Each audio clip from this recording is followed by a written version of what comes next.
Nüüd on meil tervituste aeg. Toimub kõik see Riigikogu majas. See näitab, et looduslike pühapaikade teema on oluline. Ja Riigikogu poolt tervitab konverentsi ja osaleb selles Liisa Pakosta. Palun, Liisa.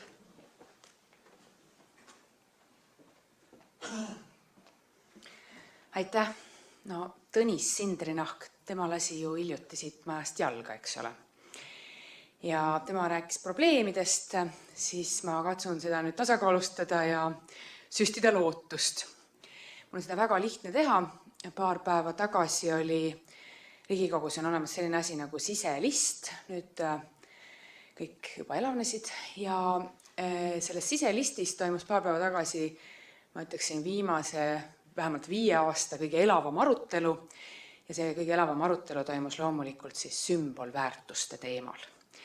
Et nagu te näete, siin on Riigikogu logo, mis on selline sakkidega. Need sakid pärinevad siis siin kõrval asuvast sellest Riigikogu istungite saali hoonest, kus omal ajal siis arhitektid kujundasid sellise saki motiivi läbivalt selleks, et näidata, et on erinevaid arvamusi, mõte peaks olema terav ja 2 saki vahel jookseb selline silmapaistev joon, mis siis tähistab seda, et ka kõige keerulisemates küsimustes tuleks leida see kas või pisikene kokkupuutepunkt ja selle baasilt edasi minna.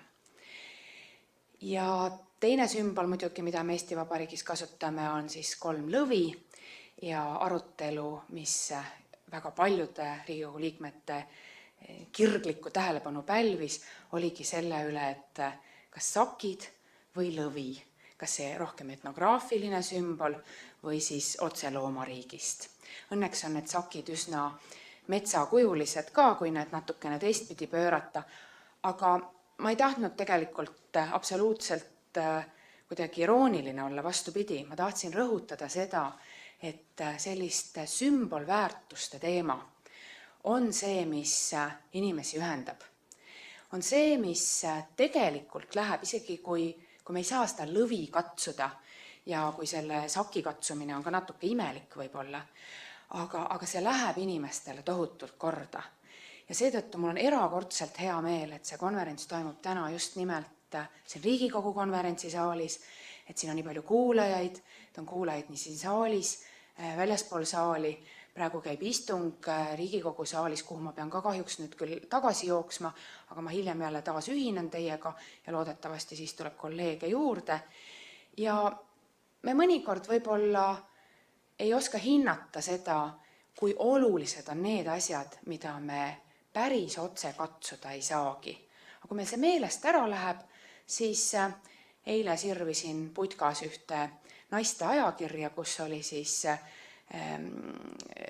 pühendatud küsitlus siis Kaika Laine lahkumise puhul ja küsiti inimestelt, et kas nad usuvad siis looduse ravivasse toimesse või mitte. Ja 95% vastas, et nad usuvad. Nii et olgem siis konstruktiivsed, olgem siis tegusad ja pangem katsutavasse tulevikku need asjad, mida esmapilgul võib-olla sildistada, karpi panna ja riiulisse toppida ei saagi, aga seda võimsamad, uskuge mind, need on edukad konverentsi, aga minu poolt ja Riigikogu poolt suur tänu kõikidele korraldajatele. Aitäh!